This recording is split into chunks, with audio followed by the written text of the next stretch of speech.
Kama tumesimama. Thank you very much. Very organized MC.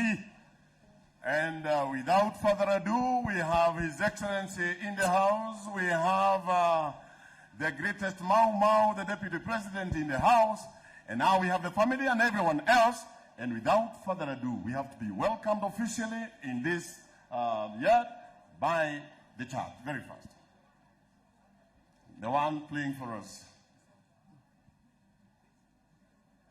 Nataka zote tuweze kutulia na ili tuweze kuomba.